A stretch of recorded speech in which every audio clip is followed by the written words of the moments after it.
can just change it.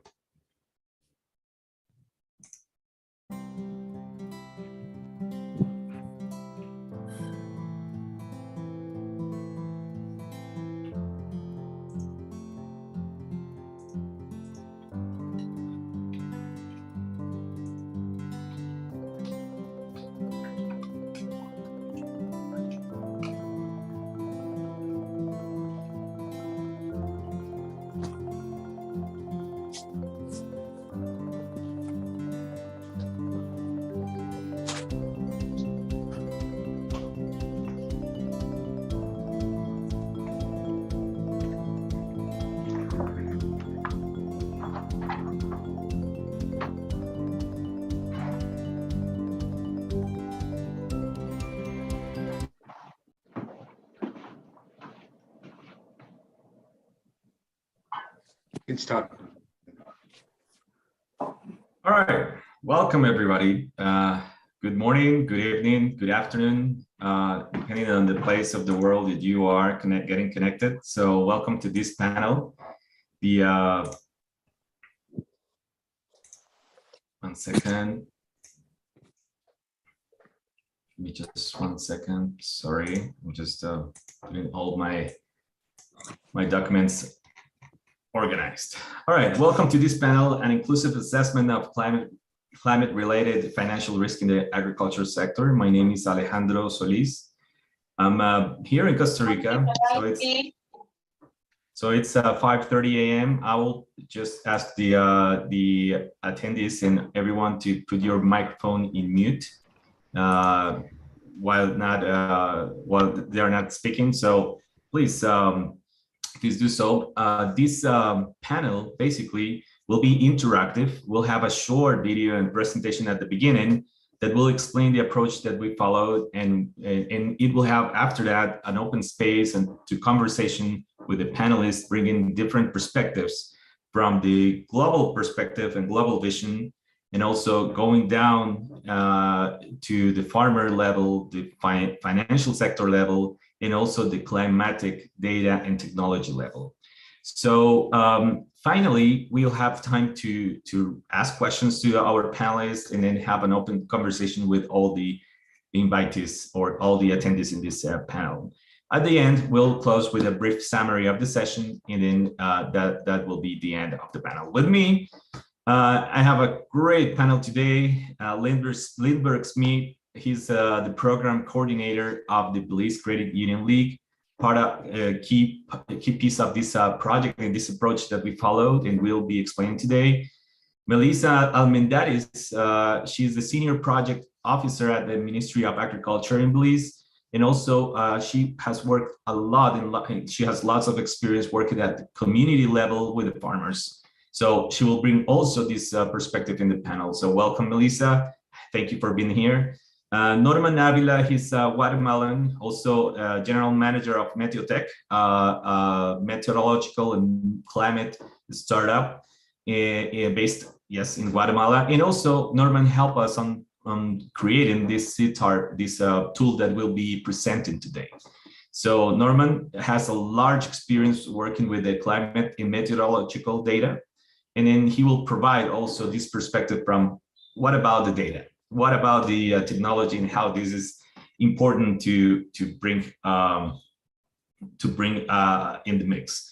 And finally, but no less important, Vairav Raj, he's the director of the responsible business at the Sustainable Business Group at DAI. Also, Vairav was the lead on this project where we work and we generate this climate tool for assess risk and preparedness. So thank you, everyone. Thank you, the panelists. It's a pleasure for me to be the moderator today. So we'll get this started, and then after I finish this introduction, we'll start with a video. So as you might know, already prone to extreme events, Latin America and the Caribbean are likely to experience increase of number of these events soon. For example, in 2020, Atlantic Ocean hurricane season was the most active on record. Also, other phenomena such as rising water and extreme but no less intense, precipitation are likely to have severe chronic impacts in the region. Climate risk appraisal can be costly and technological burdensome. So the due diligence needed for loans, insurance, and reinsurance premiums on capital-intensive green infrastructure requires a high degree of climate literacy. The sheer sums of money involved in this endeavor help justify the complexity of the algorithms that compute the risk scoring among some risk assessors. Under the IDB EcoMicro project, DI developed the Climate TARP, the tool to assess risk and preparedness, a digital tool that provides a balanced approach to climate-related risk and preparedness analysis. CTARP assesses the portfolio vulnerability in 3 different perspectives: business information and its relationship with the investment portfolio, business location, analyze it from the climatological perspective, looking specifically the probability that an adverse climate event will occur and impact the sector. And the third pillar is the level of preparation demonstrated by the client, and the client side assimilate the climate adaptation technologies and technique.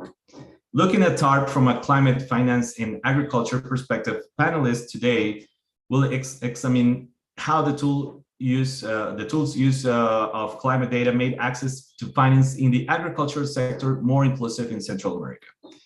Now, we'll present a short video about CTARP approach and why this is so important for the financial markets.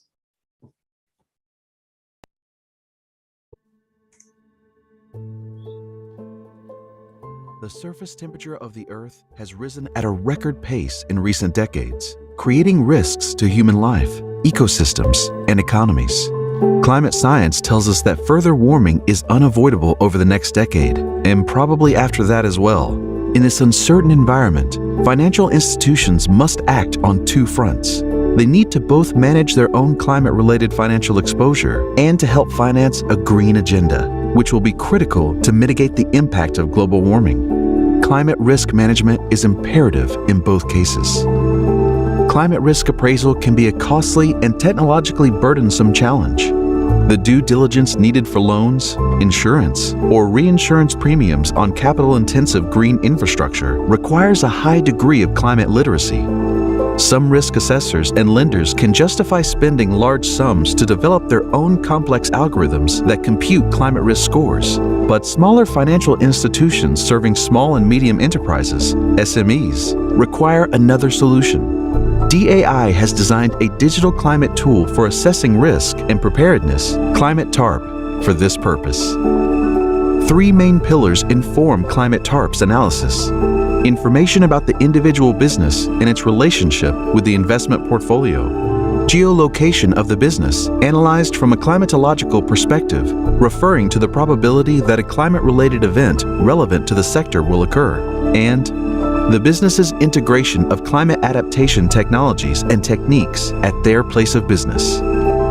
By providing granular detail about climate-related financial risks for individual clients, applying the Climate TARP approach can help improve access to finance for SMEs that produce the food we eat, the products we consume, and provide the tourism experiences that we are all craving in these pandemic-affected times.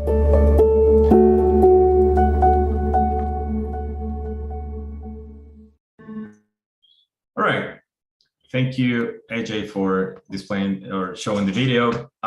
This approach, the Climate TARP, and then we are bringing this tool as a center of discussion, but we are going to talk about generally about the climate effect and then how the data and all related around the climate finance will impact, and then how we find this opportunity.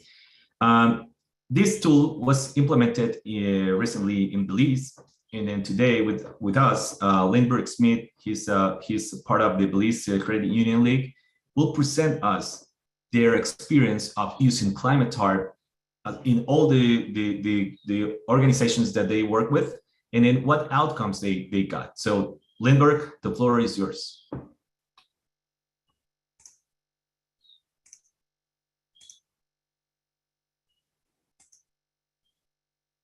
All right, good morning, everyone. Ali, will they be showing the mini presentation No. or just? I can show, I can present, I can run the presentation for you, Lindbergh. Yes, please. That would help me and guide. No problem. Give me 1 second.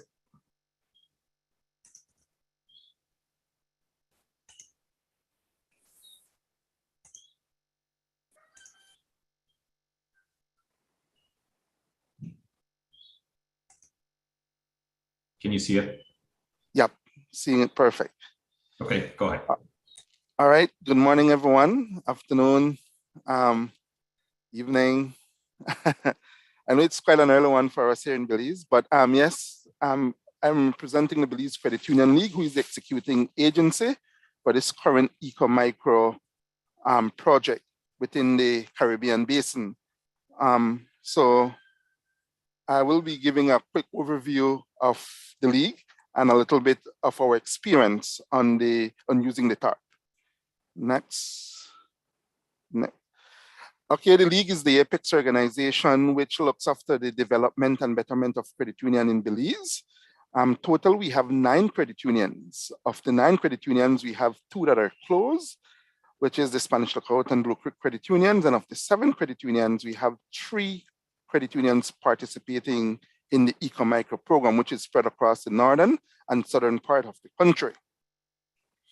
So we have quite a we have a good representation of credit unions using the eco-micro or participating in the eco-micro project. Next slide. To date, we have at least 23 loans piloted. We have a little bit more than that, but our last check reveals 23 loans. They're in several categories, which is livestock and agriculture. They are spread across the region.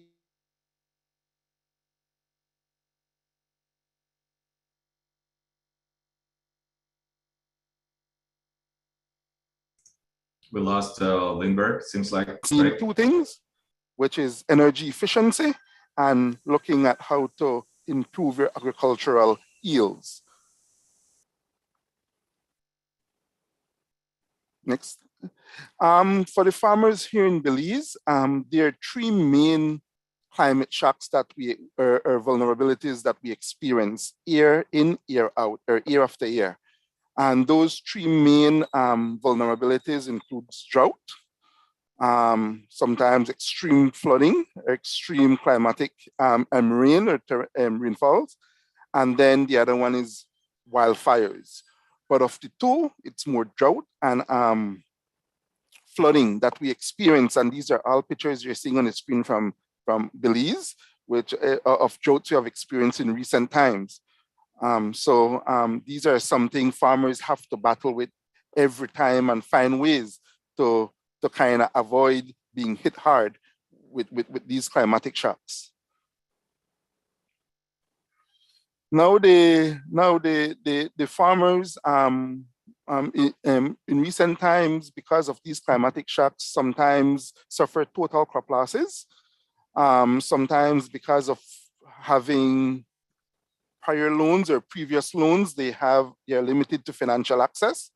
And sometimes they're already being, because of getting new loans, they're over indebted. So they're being stretched really thin. And we realize that one of the opportunities arising from green financing is the need for alternative financing. So farmers need to start to invest in smarter and more greener ways. The need to utilize technologies within their operations is also a must today, because you realize that the traditional way of doing farming, especially for our farmers here in Belize, and I'm assuming globally, you're not getting the yield that you used to. There's also a need now for even technical support. In Belize, we have our farmers who are more traditional farmers.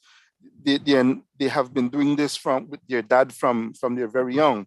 And so the need for capacity building and technical support was something needed. And also to also improve the value chain too as well, because sometimes these farmers just plant, grow their crops, and realize that at the end of the day, where do I sell? So the need for a value chain and the need for technical support from agencies, government agencies and non-government agencies, to help boost these farmers and to help ensure that there's not a huge crop loss is very important. And so these are some of the opportunities we realize in participating in this eco-micro that credit unions will need to look into and need to start to provide. So we are looking at the entire package rather than just individual loans. Now, this is a video just sharing a little bit of the credit union experience, one of our credit union using the climate card, and I will do some other reinforcement shortly after that.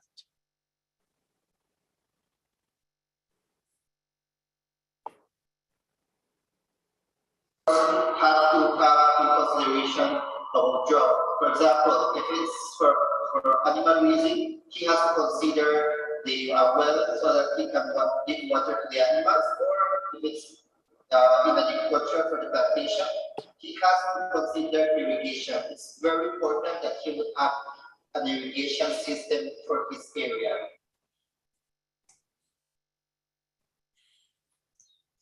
Okay, Ali, you can go and I will come back to this video a little bit. I will call back on it, but you can go to the next slide. Sure.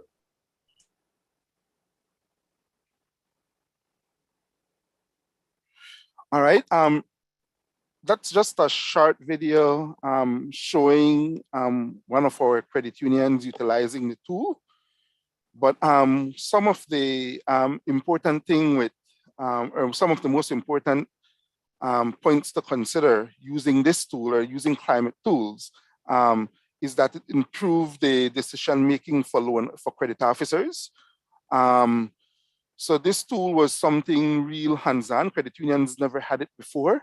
And using geolocation and heat maps, we realized that credit unions can map and get a immediate visual of where the farmer is located, the location, the risk associated with that particular location.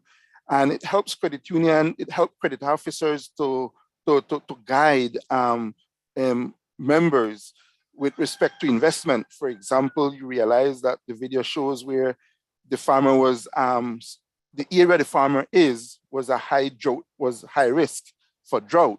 And so a suggestion from that loan or that credit officer was irrigation system. So the tool is very handy. It's not a decision-making tool, but it helps improve the decision-making with the decision-making that credit officers may face with.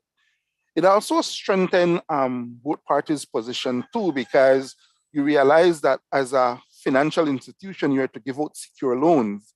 And so what this does is try to mitigate the risk. You will never have a risk-free loan, but you can mitigate the risk with these type of loans. And so that is one of the things that the tool tries to assist or help with. It also allows the credit officer to make better recommendations to the farmers too. The idea here is to develop a stronger relationship between the credit officer and the loan recipient, because the idea here is to also ensure that when you give out a loan, you want to be monitoring that the investment goes right. You want to ensure that the farmer is investing in what he or she intends to invest in. So the idea here is to develop a stronger relationship and a bond to ensure that you can assist the farmer in the future to do other and bigger investments too.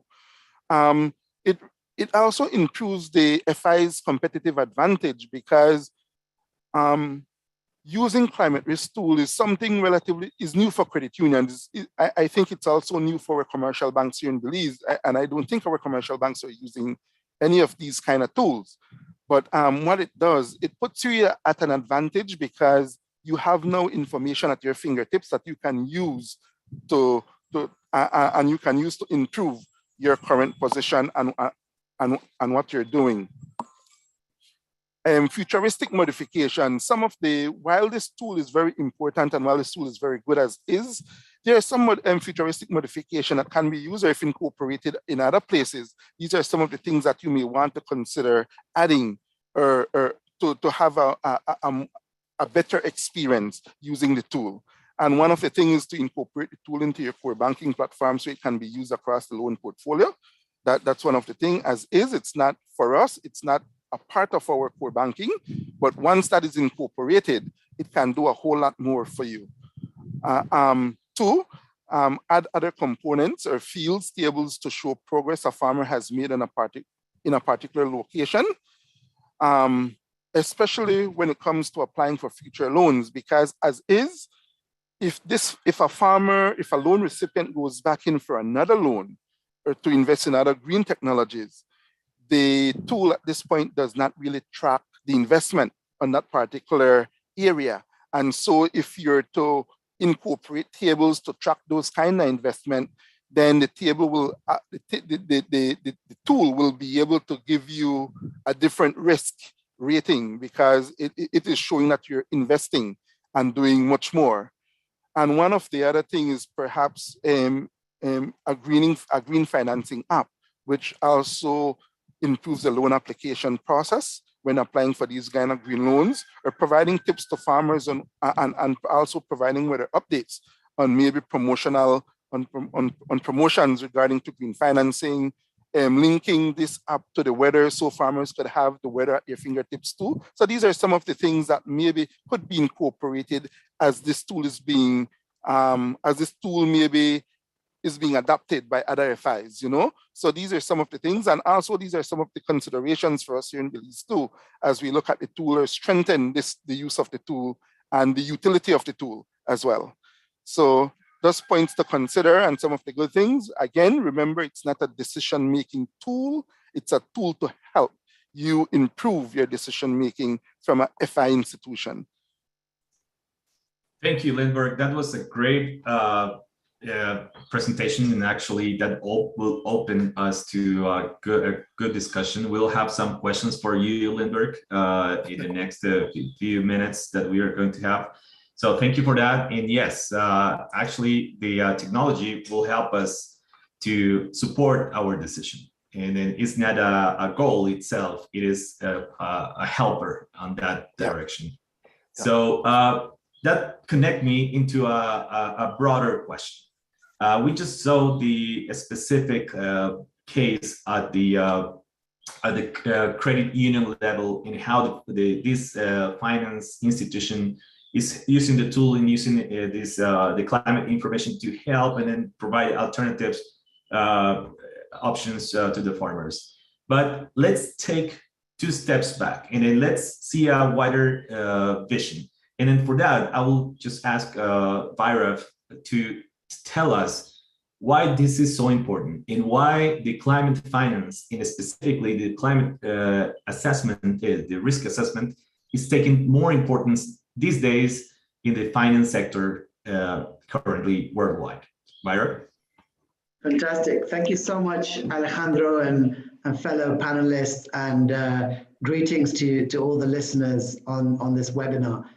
So, you know, let me take a step back and give a sense of what's in front of us in terms of, you know, what we should be concerned about. But at the same time, I want to give you a sense of what the opportunity is here. I think it's important to balance the threat to us and also what is the opportunity. So, you know, we just heard from Lindbergh about the example in Belize and how credit unions are supporting their members and the businesses that get their support in terms of access to finance.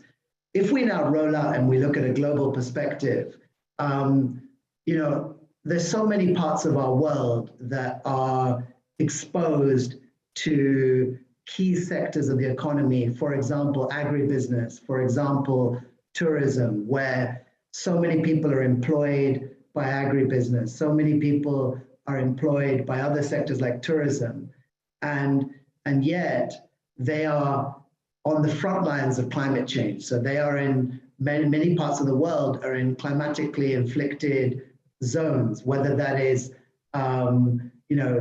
threat of more extreme wet conditions, whether that's the threat of more extreme dry conditions, whether that's the threat of more extreme wind conditions or fire conditions.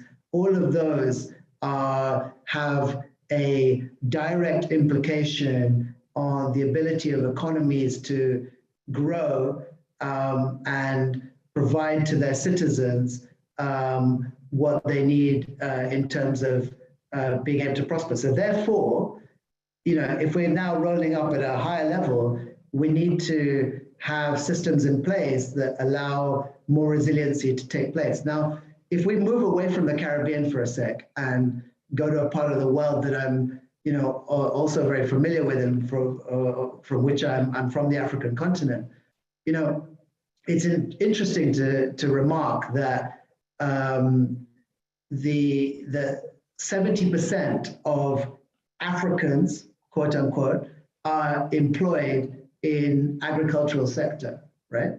In other words, either employed or they seek livelihood from that.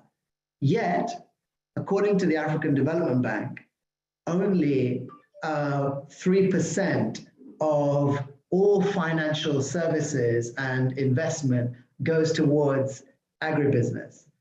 Yet, in terms of when we talk about what are the sort of losses that happen as a result of climate change, it's quite substantial, and it can range, right? It can be that for some countries, it could be as little as 3% in terms of losses, but others, it can be as high as 40%.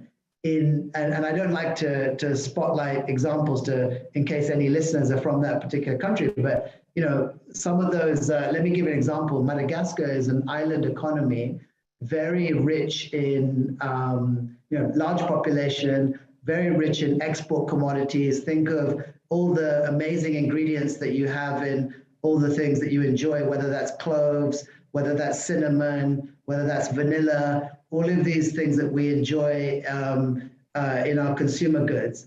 Yet when climatic events eradicate 90% of their crops, that has an extremely significant effect on those people that live off those economies. And most of their ability to grow their gross domestic product and their export value comes from agricultural commodities. So now, what is the opportunity here, right? There's an awful lot we can do in order to make businesses that are producing the items that we enjoy, like the cinnamon, like the tea, like the coffee, like the bananas, like the pineapples, and also, in fact, that's on the one hand side of the consumer goods. On the other hand, there's the food staples that are important for societies to be resilient, whether that's maize, whether that is sorghum, whether that is cassava, right? To do all of that, we need to, I go back to that data point of only 3% of finance is going towards agribusiness. That is a problem, but there's also an opportunity, right? The opportunity is, how do you, if I look at that 3%, to me, that tells me that there's a lot of risk aversion from the financial sector, whether that's mainstream investment banks, right down to microfinanciers, to credit unions, to smaller commercial banks. That means that there's a big risk aversion. So now, to close that risk aversion, they need access to data.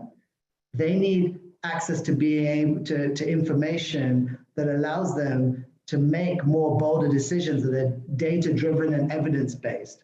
And that's why it's important that any financial institution will have some level of doing due diligence on their customers ahead of underwriting a loan, or insurance companies ahead of underwriting insurance premiums. And what we're seeing now as an opportunity that we need to mainstream and scale up globally is, how do you, when they do credit risk analysis, for which they're looking at lots of different aspects of credit risk among the portfolio, they now need to drive climate risk as an aspect of that overall credit risk. So it's not just a nice add-on, but it's something that is mainstream. That will actually boost that 3% to 5% to 10% to 20% over time, so that we can actually get financial services deployed downstream to the last mile or kilometer where they're actually needed. So Ali, I'm conscious that I'm speaking for a long, and I can be very passionate about the subject. In case you want me to go on, I can, but it is to say that, so on one hand, you need to mainstream into how financial institutions appraise credit risk. On the other hand, what we're seeing as a trend is that at the macro level, on the policy and the regulation, we're seeing now prudential regulation, meaning the regulation upon financial institutions to act responsibly is now changing, and we're seeing just recently the BAL, pronounced BAL but spelled BASL, Basel prudential regulations are being updated now to accommodate climate risk as part of it. Now that has a cascade effect. So cascade like a waterfall, meaning more and more financial institutions from tier 1 all the way down will start adopting that type of prudential regulation. That should help. And then you'll get, regional central banks, you'll get you'll get national central banks adopting certain policy where they can act as a guide in order to work with national financial institutions. I think that will also have a positive effect, and there'll be an opportunity there where they will be granting, in a way, some encouragement to financial institutions to adopt, and greater incentives, to use an economic term, to adopt more climatic risk practices. I'll stop there. Great points, Vairav. Actually, these are great points because we are living in a moment where many forces are pushing in the same direction. The regulations, also the different policies around financial institutions, and also the push from the farmer side. So this takes me to the other question, and this is a two-sided question. What climate risk mean for the financial institutions? That Vairav could tell us about it, but also what it means from the farmer perspective. And then what are the challenges that they are facing in the local level, but also when trying to access to finance. So let's start with Melissa. Melissa, could you tell us a bit about climate risk and what it represents and what it means for at the farmer level, and what challenges they are having when we talk about accessing to finance? Good morning to everyone. Thank you so much for this opportunity to be able to, share the experience of the of Belize with the Eco-Micro project, and then the actual product, which was the CTARP tool. The program actually, the farmers here in Belize are experiencing, as you indicated, their three main challenges. There's drought, and we're seeing extended periods, and then there's flooding. Again, it's longer time, so we're having more rainfall, and then the risk of fire depending on the region they're in. Just for a bit of background, Belize is located considered in Central America as well as in the Caribbean. So we do have the threats of hurricane in different times, in that particular period of the year. So most from the experience, and as my colleague Lindbergh mentioned, we had 26 loans issued under the pilot. And while the program was also targeting agriculture, fisheries, and livestock in general, most of the loans were livestock. Agriculture centered or focused. We didn't see any of the loans in the fisheries sector. So that goes to show that there is a lack of, there's a weakness in information sharing, and there's also a weakness in adaptability, especially for the fisheries sector. So there's some additional work we can do there. But focusing on the agriculture sector and the farmers we engage with, we had agro-processors, we had cacao farmers, we had onion farmers, we had farmers doing goats and sheep, mostly for genetic improvement. And so the challenges that they see on a daily basis is, one, most of these small farmers don't have a farm plan initially. So they're operating on the traditional methods and from using experience, saying, well, you know, the weather is going to be good today, the weather is going to be good tomorrow. So the tool is very essential, and it has helped to create those zones and add those layers of history. What we found was that the financial institution, so when they go for a loan, a farmer without a plan is basically saying, I need, you know, X amount of dollars to invest in my onion field. So we have the problem of the location. They have maybe had, as Lindbergh mentioned, already indebted already because they've had loss over the years.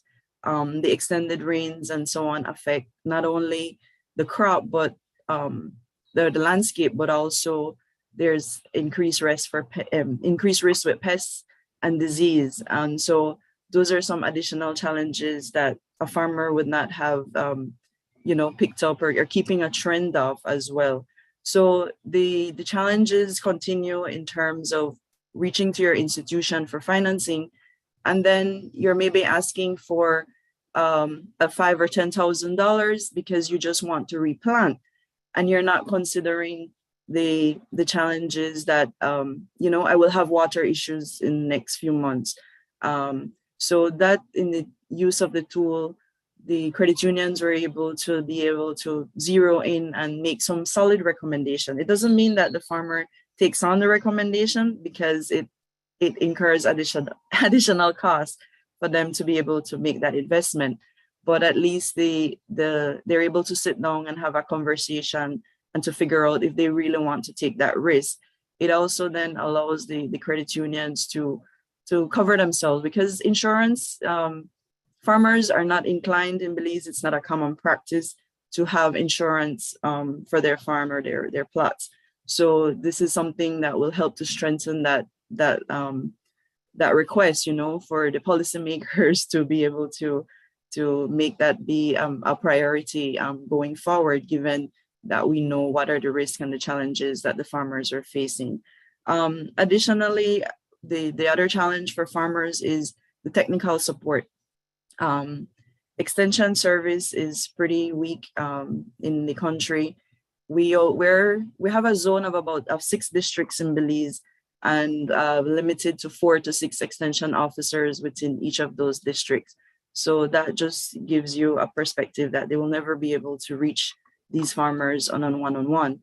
But to be able to have a tool, you know, to be able to look at the landscape in general, and then zero in and say, well, within this particular time and zone, these farmers are planting and these are the challenges. There has to be a network within the institution. So we are championing that effort to be able to have other FIs take on and use the tool or adopt the tool, but also that it be integrated at the extension service level, so that farmers can be provided with better advice in moving forward. I also wanted to mention that the use of technology, we're practicing more open field production. So the introduction of cover structures to be able to have better yields and more resilient crop production. So this tool is also assisting in identifying the technologies. Solar energy was one of those that we saw, the use of water pumps to be able to irrigate their fields. So all of those recommendations and are at your fingertips, no? And with the support of the credit unions to be able to now at least give a hint. The tool gives them a hint. They're just not providing the loans in just because the farmer needs it or wants it, you know. It's also helping them to make more sound decisions.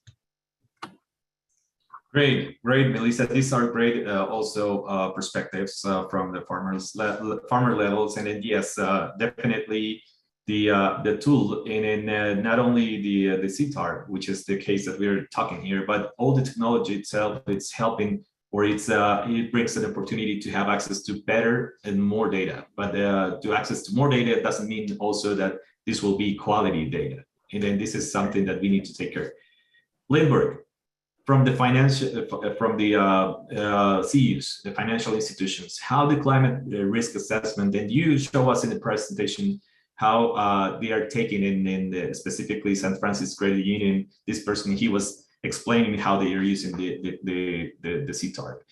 What the climate risk assessment mean for them, for the financial institutions, how they are looking this as an opportunity to do what? Could you tell us about it?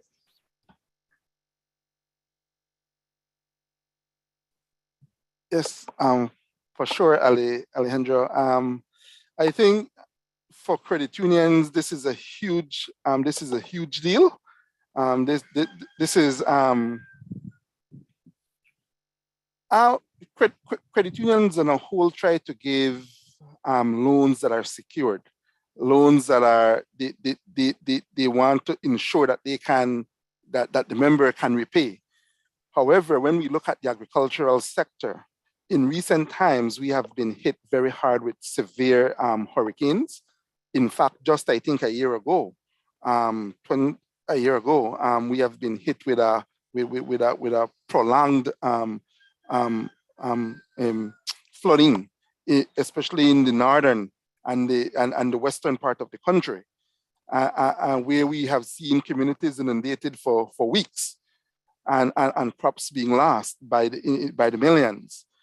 And then we have seen prolonged droughts just before that weather. And so our farmers have been hit consecutively by varying climatic shocks.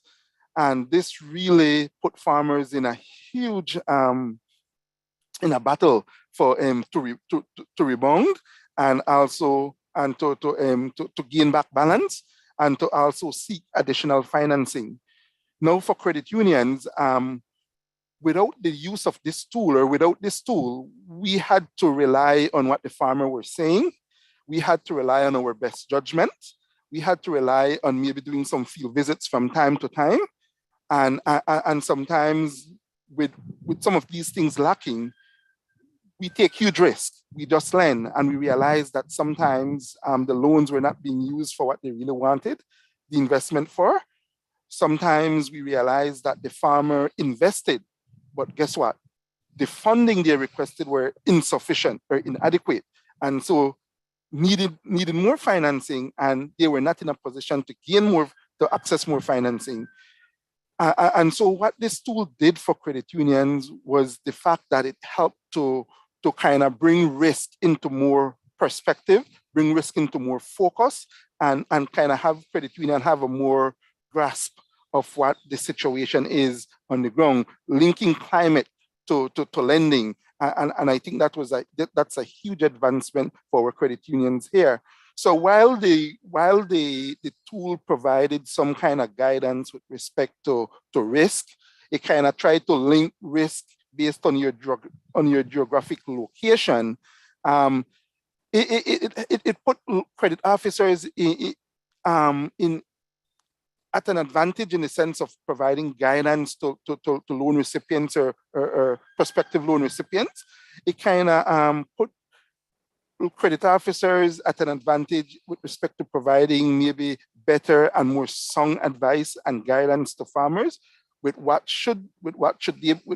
respect to what they should consider investing in, because we realize that over the years we have been continuously lending for agricultural loans, but we have not been lending for green loans and for green investment.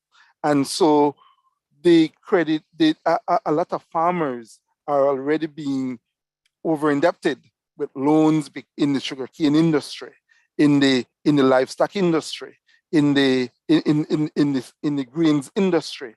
And so a little bit more funds being used more smartly will help farmers to bounce back much faster, and will help farmers to repay their loans even in a quicker or even in a more efficient way too. So I think, put that into perspective, I think the tool is putting credit unions at an advantage, and even any financial institution at an advantage with respect to having information that is so needed to make better and more improved decision making. And I think that is what we are benefiting here from Belize, no?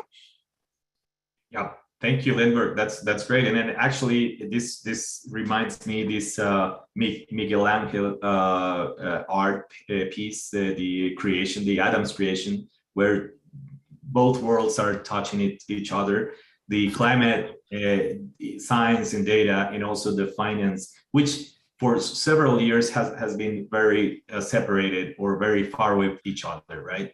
So to talk about more about that, talking about climate data and how these data and resources are available for the different institutions, Norman, what do you think about this? The use of climate data, what resources we have currently? Could you speak up about the existing technologies and access to data that we have, and in which challenges we face by creating the CTAR? Yes, thank you, Alejandro, and good morning, everyone. I'm glad to be here. Well, you see, of course, all this event is related to information and technology, and one of the things that our basic technology can do a lot of things right now. I just saw yesterday a talk about artificial intelligence and all these new technologies. But when we try to build the tools, we hit a wall that it's about access to data. Actually, it depends on the country, but since we are talking basically Central America, the Caribbean, that is where we have more experience.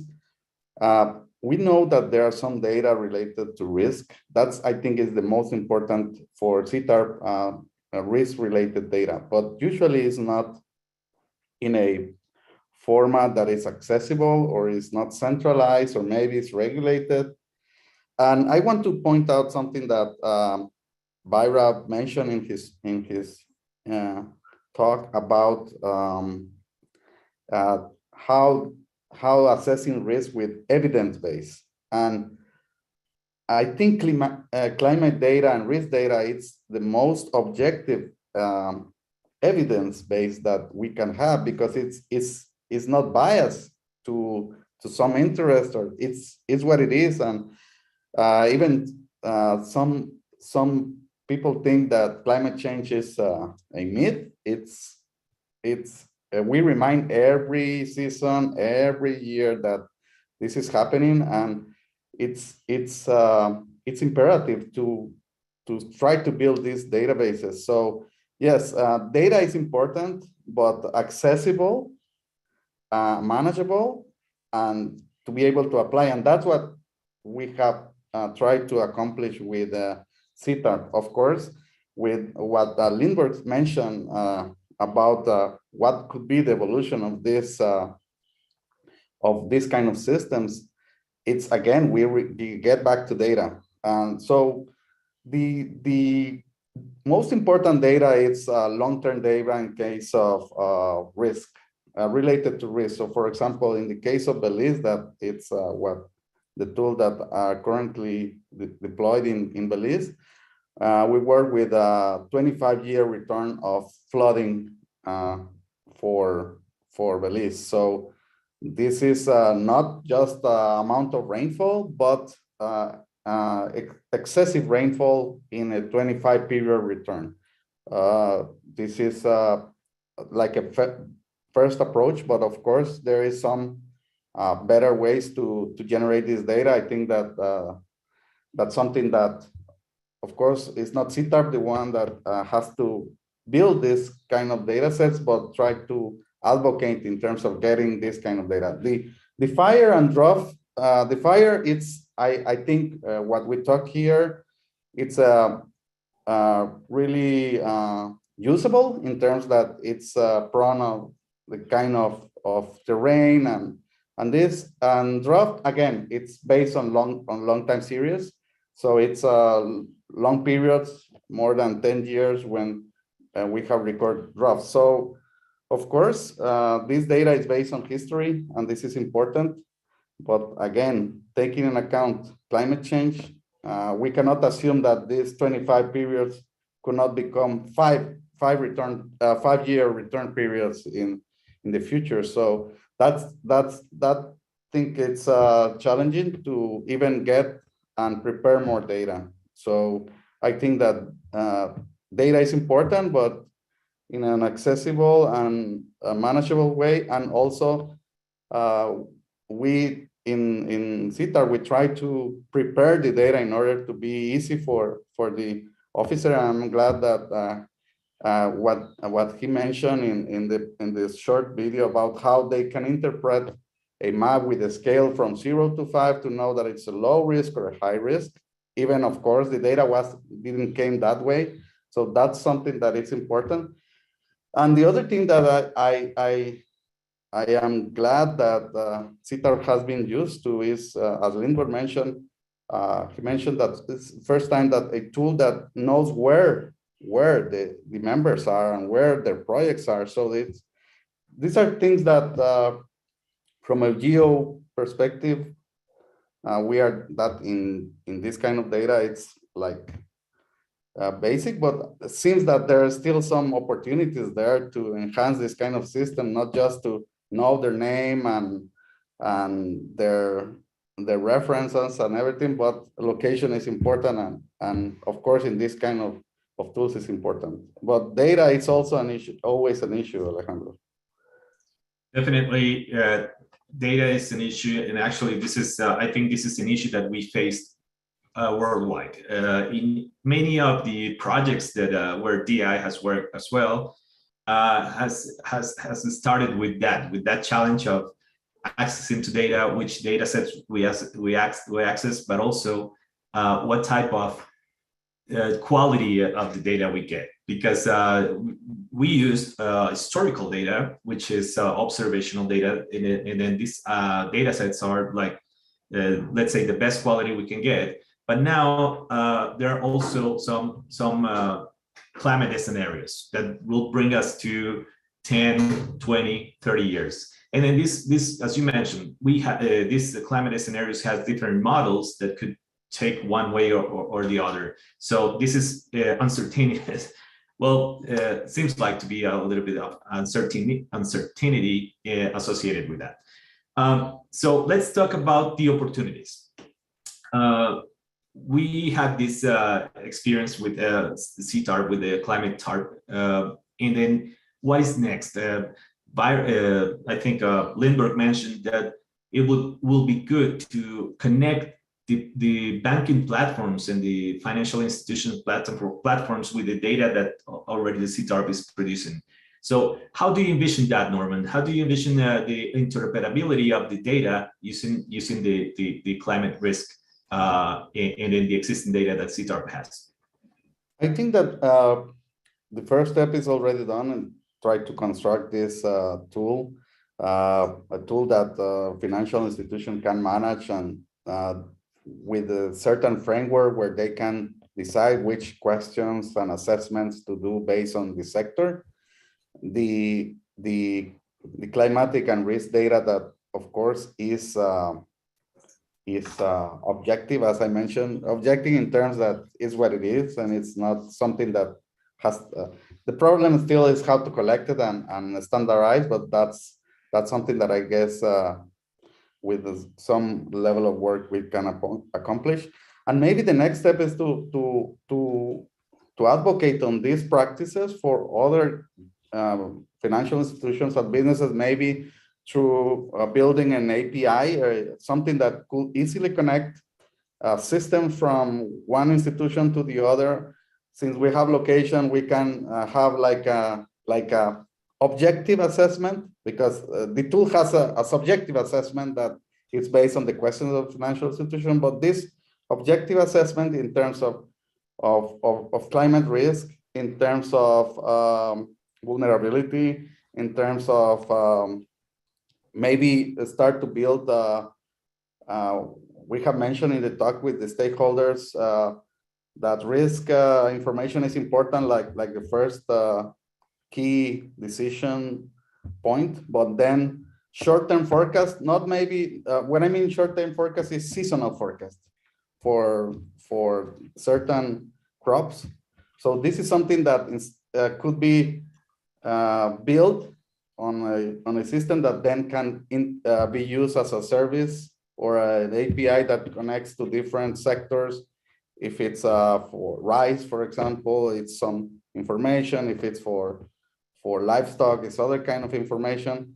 Also, med services have a key role. They collect most of the data, but many times it's not accessible. So this tool can be like a hub of data that can be used for this kind of applications. Also, Melissa mentioned about insurance, and we have worked before in insurance, in parametric insurance projects, and those are based mainly in weather observations, since has to be the decision has to be, again, objective in terms of amount of rain, and for that you have to have access to real-time data, and this is something that, again, is the challenging part in that kind of system. So this can be a starting point to build this platform that could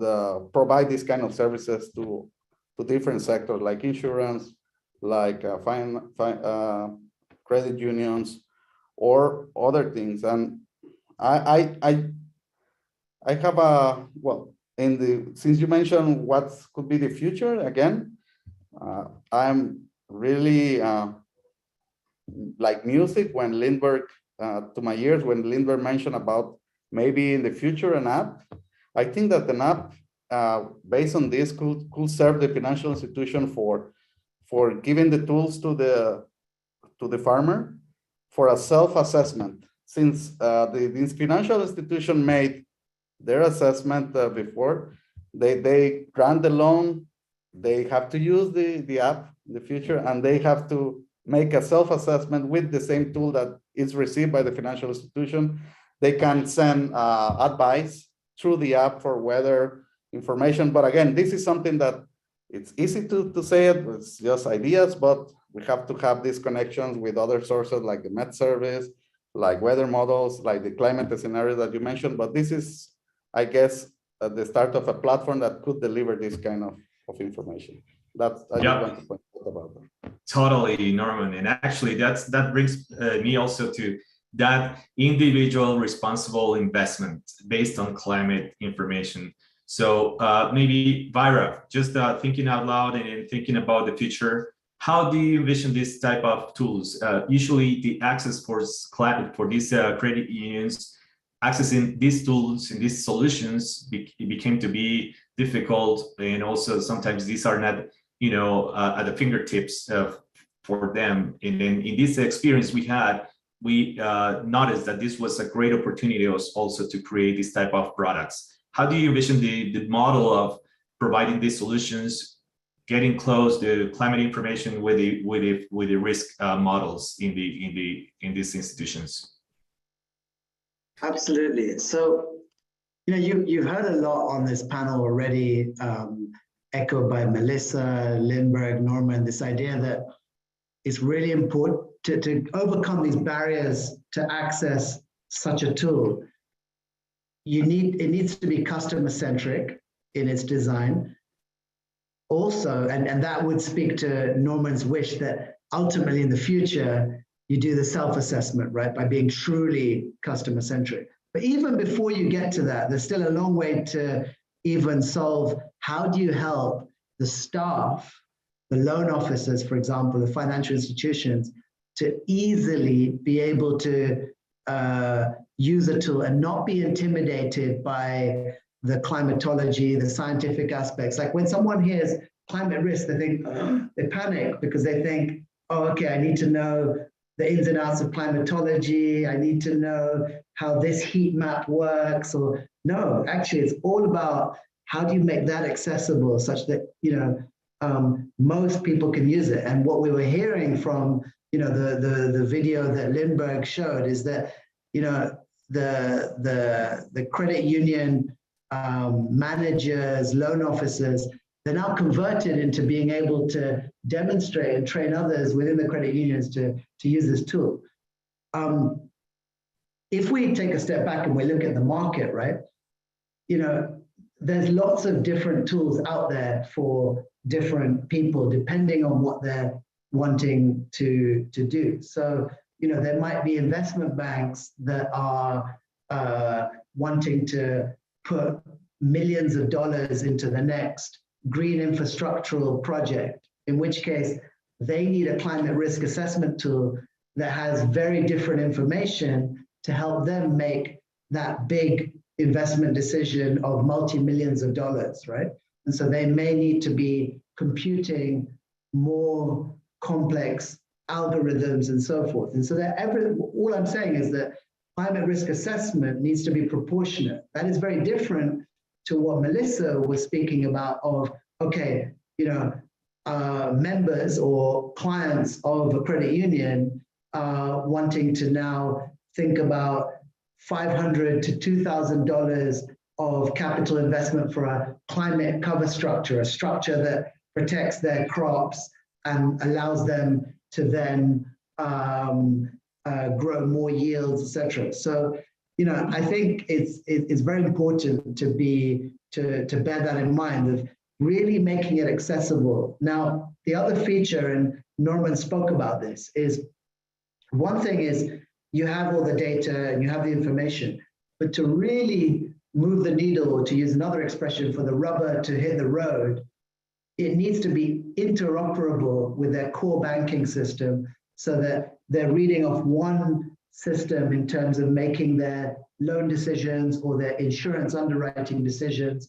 All of that needs to be interoperable. And so that's the other design feature of making it important to do that. So it's not just something that sits outside of their core appraisal. The other thing is, one of the gaps that we were seeing of, I spoke about that figure of only 3% of finance goes towards agribusiness in Africa. Now, another way to move the needle beyond making it accessible to financial institutions is also, now to speak to Melissa's point, how do you actually make it, how do you sell the value proposition of investing in those technologies that help them to be more resilient? So whether we call that climate smart technologies, agricultural approaches, how do you sell it to them? Well, they're not going to do it just for the fact that for altruistic reasons.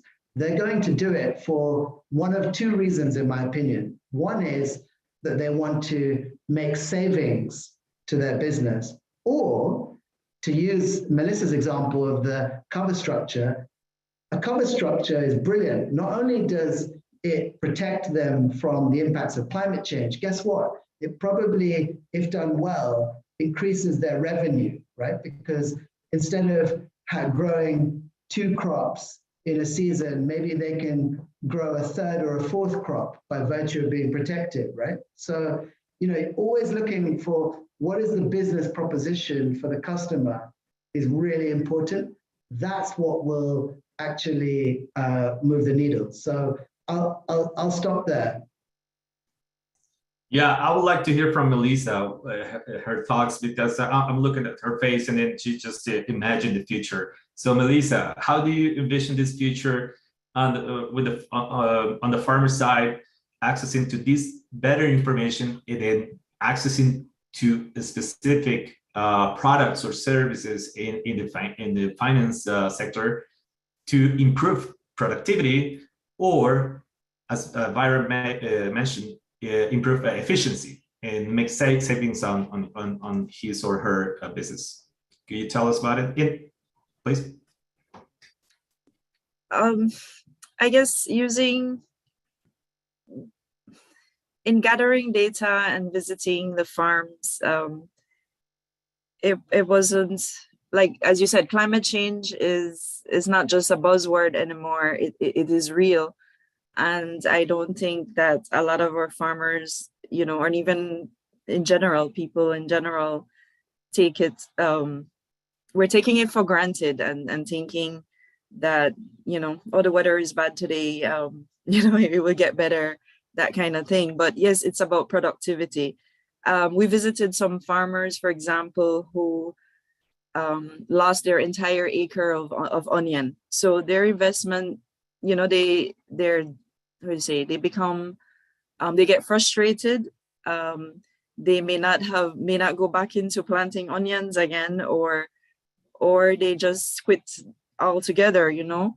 And then I've seen the limited use, as the example I've given was for cover structure. I've seen limited use of a cover structure.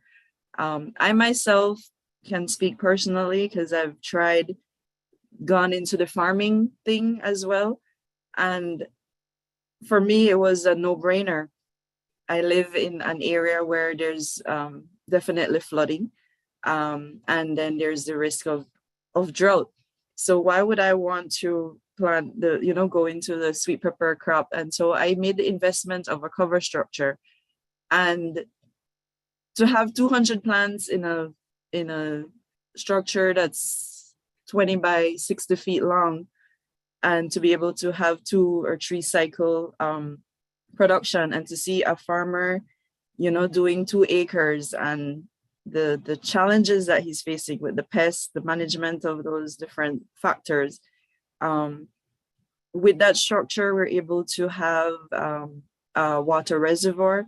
In visiting the farms, you see a lot of them don't have water reservoir. While there's access to water, meaning a low-lying area, they might have a pond. You know, how sustainable is that as they're going, you know, over the years? How the water, is it the damage to that water, is it healthy enough? So there are a lot of other factors that the tool is just opening up.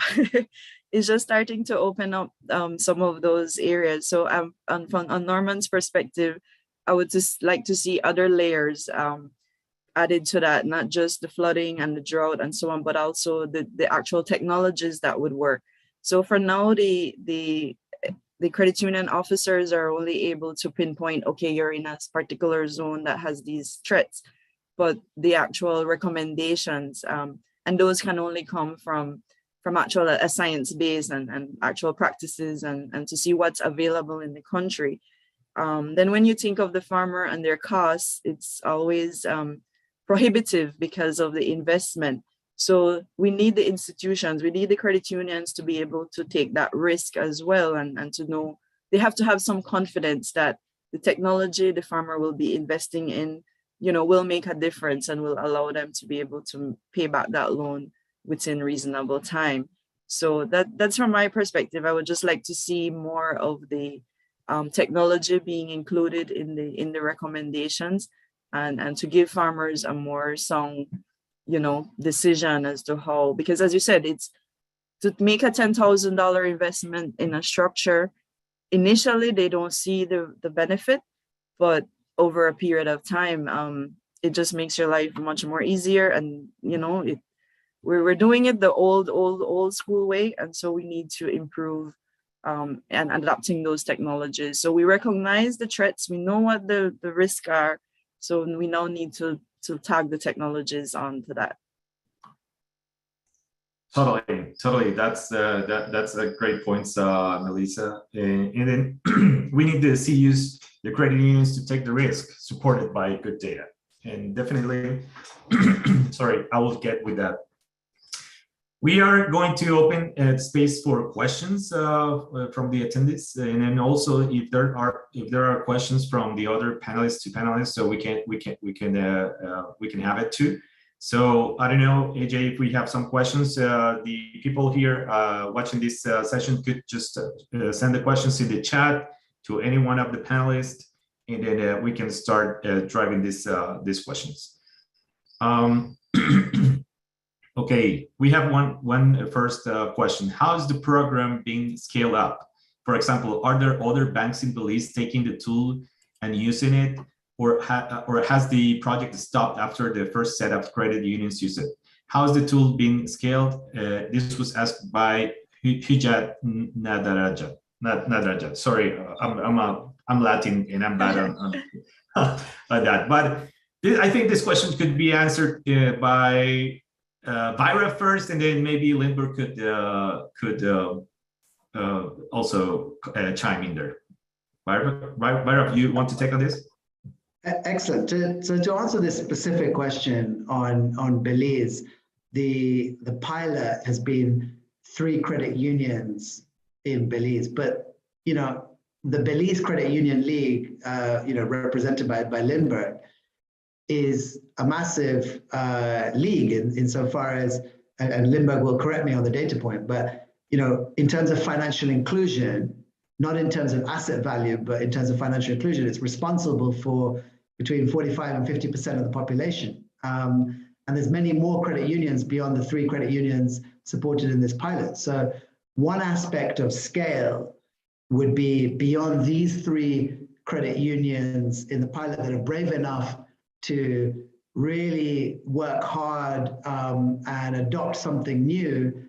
By showing proof of concept, they can crowd in the other credit unions within the league. So that's one aspect. What we have found is actually another financial institution in Belize, which is actually the Development Bank of Belize, is interested in using the tool as well, because they see now it's of great value to them in their portfolio, and they would also like to access such a tool. So, scale that's answering your question on scale within Belize.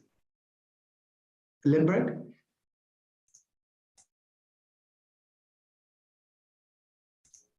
Yes, bro. I think you have hit some good points there, Berev. I also think, well, at this point, we are currently in the piloting phase. We are currently nearing we have a few months more to go before the closure of this program. And so the scale up has not begin as yet or commence as yet. But the intent is to indeed see if we could have our other credit unions incorporate such a tool within the operations. The idea is to also see if the existing credit unions can try to use the tool across their loan portfolio, which is another form of scaling too as well, because it is currently being used just for the green financing pilot, currently being used just for these type of green loans. But the idea is to try to use it across their loan portfolio, because there is some level of risk, whether it be environmental, climatic, or other forms of risk. But the idea is to understand the risk or the climatic risk associated with their entire loan portfolio. That will put us in a better position to kind of maybe improve on policy. That will put us in a better position to perhaps maybe offer more training to credit officers. Sorry. That will put us in a better position to perhaps beef up what we currently have, to beef up our modus operandi in strengthening our offerings to our loan recipients or to our members too as well. So I think those are some of the things for scaling. Well, with respect to the commercial banks, I think I think that's a whole different story. They have their own tools there. We don't have a close relationship with knowledge sharing from a commercial bank to a credit union and vice versa. So I think credit unions, not credit unions, commercial bank may need to invest in tools like these. It's open, but the idea for us as credit unions is to champion the use of these type of tools, because it does not just strengthen our position, it provides concrete evidence for more sound decision making. And I think that's the most important. 2, we have been hearing from about the need for data.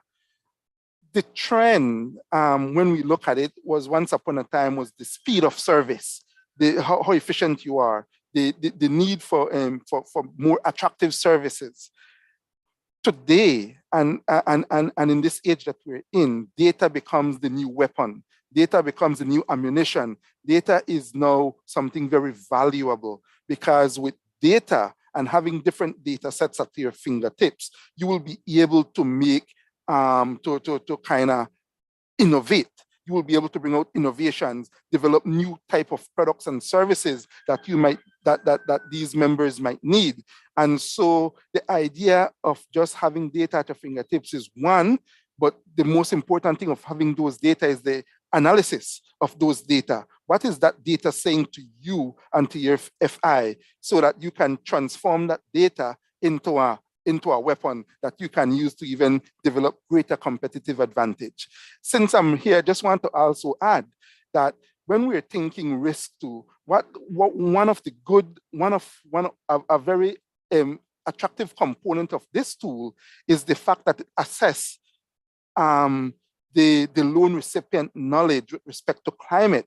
And I think when the tool map or provide some kind of risk, or allocate risk to that particular individual or loan recipient or location, it also takes into account the knowledge of that member too as well. Is the member knowledgeable about climate risk?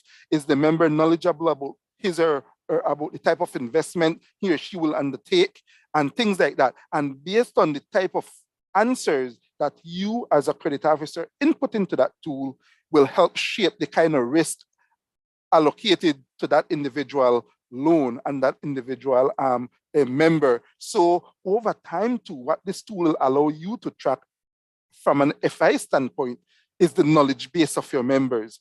Are your members increasing and developing stronger knowledge points, or you know, that they can use to even transform their own selves and their livelihoods as well? So I just wanted to add that here, because I realized that was missed, but that's a very key component of this tool too as well. And I think it's not just the fact of tracking risk from your geographical location, but also tracking the risk from an individual standpoint, because while you might have all the necessary prerequisites and requirements, you could be a risk to your own self because of not knowing what to do or how to properly do it. And so it kind of tracked that component too as well. Awesome, that's great. And I just wanted to piggyback on this question is, we have received some other requests from other countries as well. And then as part of the plan of, bringing in scaling CTAR, we are working also in a better conceptualization of the financial risk modules. So the climate will be translated into a better and more comprehensive data and information for the financial sector. So that will be also one key point there. We have another question from the public. Does this help investors with assessing the environment in ESG factors? Do you want to take on this, Vairav, or anyone on the of the panels, or you, Linda? You want to take it? Can you repeat it? Just I missed it. Yeah, if the tool help investors with assessing the in the ESG frame, with assessing the E of the ESG. Yeah, so the use case for the tool was built around the more micro level angle, meaning at the level of financial institutions granting financial products or green financial products for businesses primarily.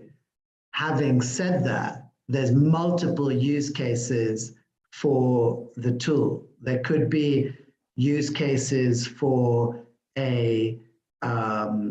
let's take a multinational corporation looking at its portfolio and its exposure to climatic risk. So if you're a commodity-based corporation, a fast mover consumer goods company, publicly listed, you could be using such a tool rolled out in the various jurisdictions, markets in which you operate to check some aspect of the E. So it wouldn't answer all aspects of the E, but it would answer at least some aspects to climatic exposure, right? So yes, you could use it for that, and there's many other use cases.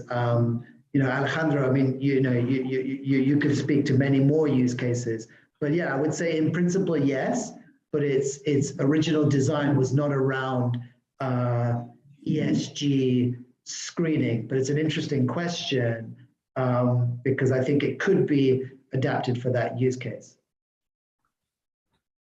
Totally, that's correct. And then we are running out of time. So right now I'm going to make a brief summary of this session, which was time flies, and then actually I thought that 90 minutes was a lot, but I think we can still hear and then talk for hours about this topic. So we started this conversation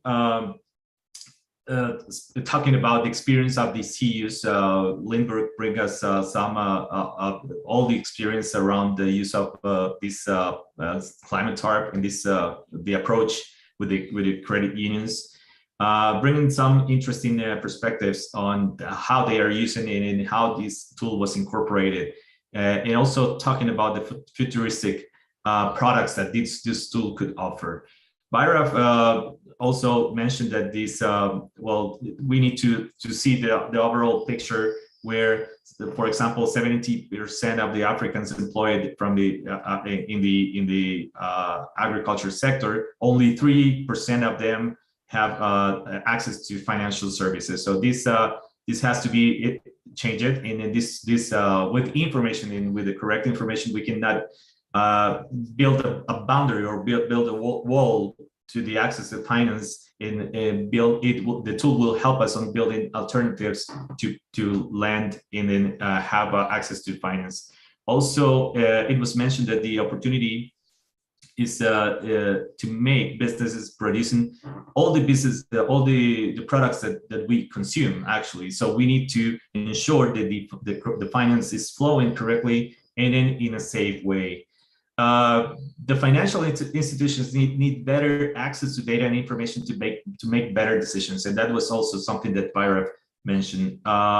They need to drive climate risk as part of their processes, and also finally, Bhairav in his intervention mentioned that globally regulations are changing, and they are pushing financial institutions to include financial risks as part of their assessments.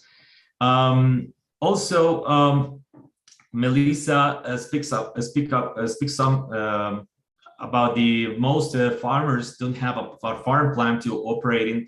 They are operating traditional methods. So whether it's they just going out, hey, whether it's will be okay or will be bad, they are not like incorporating more science into this layer, and so the climate data and information will be key for them also to make better decisions. So also Melissa mentioned that there's solid recommendations with additional costs, but they are able to sit down and have a conversation on how to address the risk, and that's good. Also, and this was brought by Lindbergh. This is helping to shape the requests that the credit unions are getting, and then also for loans and for the insurance sector. Also, it was mentioned that there's a need to Melissa mentioned that it's key also to provide technical support. There's a lack of coverage of the technical support. So in the future, maybe the tool could be used also as a client-facing or extensional services, which by connect this with other topic that was brought, that where the individuals should be also responsible in terms of climate, using the data to take responsible decisions around their farm. Lindbergh has mentioned also that this tool is huge. It's a huge opportunity for the credit unions and putting because right now the farmers are in a battle of the use of this tool will relay on what the farmers are trying to say, and then the farmers will get better assessment, more shape to the location that where they are. Farmers, let me see. Sorry, I was taking the whole notes. Also, one important thing was that mentioned here was there's a need to bring risk into more perspective and focus linking to climate and to lending. So this is what the tool does, and then actually there's a good space on innovation around climate risk assessment using the existing data, but having more friendly methods and tools, platforms for credit unions. So that's an advantage for the credit unions. Norman talked about some of the technology. He mentioned the challenges that we faced on accessing to data, and that's a challenge that we have worldwide. We use the information from a long time series of data, about 30 years. So these climatologies are built on top of that. And then this tool was based on the historical data. The geolocation data is also key, a core feature in this tool, because allows the project or the specific loan requests to be geolocated and know more about the areas that this project will be implemented. The next step, Norman was also mentioned, is to work in the advocate of these practices, and also building an API or a connection with the interfacing the data with the core banking systems. And that will be also the future and part of the how these type of technologies will work in the future. Norman mentioned as well that the Med services have a key role on connecting data. In the future will be also connecting what Melissa was saying, bringing the climate data for individual responsible investments. This tool mentioned also by Rob about the customer-centric, allowing financial institutions to use this tool and not being intimidated by the climate risk or climate or how climatology works. Finally, the other features that let me see. Oh, we spoke finally the gaps that we are seeing in this experience, and then how to sell the value proposition. You know what this tool is bringing to the financial institutions, and then on the climate smart tech provision, and also fundamenting this the use of the tool on the increasing productivity or making the process more efficiency for farmers. Farmers usually get frustrated when they try to quit.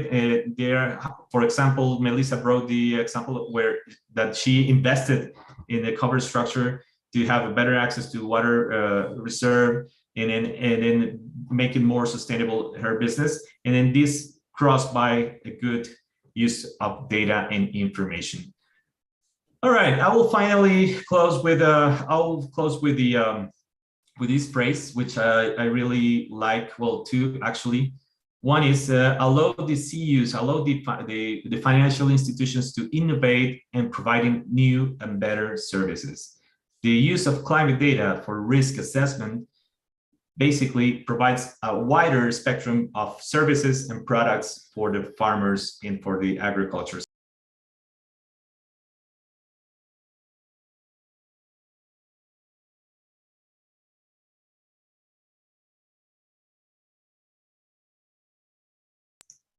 Sorry, somebody unmute me. So I just wanted to share a big thank to all my colleagues in the panel. Thank you.